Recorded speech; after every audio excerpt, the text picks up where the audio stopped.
I think the first step for anyone starting a nonprofit as a young person is to realize that you're not working, no one in this sector works in isolation.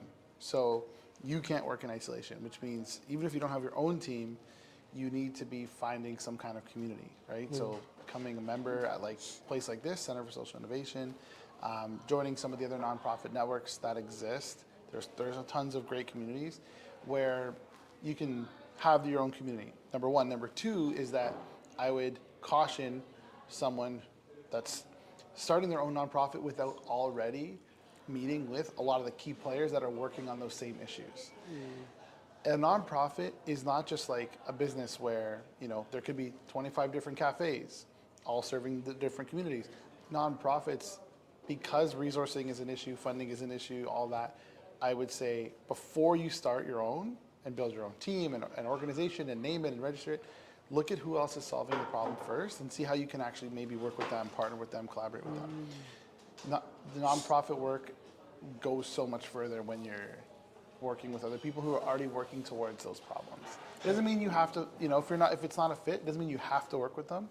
You might want to do something different, but have those alliances and partnerships, right? That's how you'll be able to go further when it comes to starting your own organization. Oh, I really like that.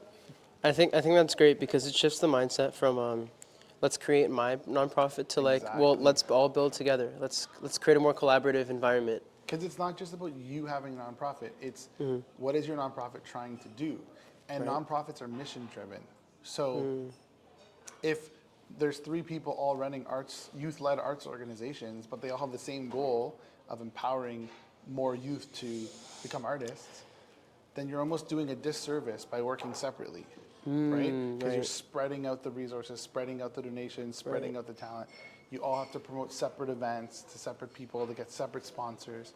So that's where, again, you could be harming yourself by not collaborating, right?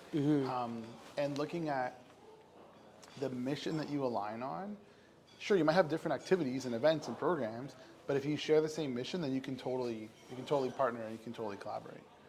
Wow, I like Yeah. that. Yeah, that is really cool. And I wish I had a follow-up question for that, but I That's don't. fine.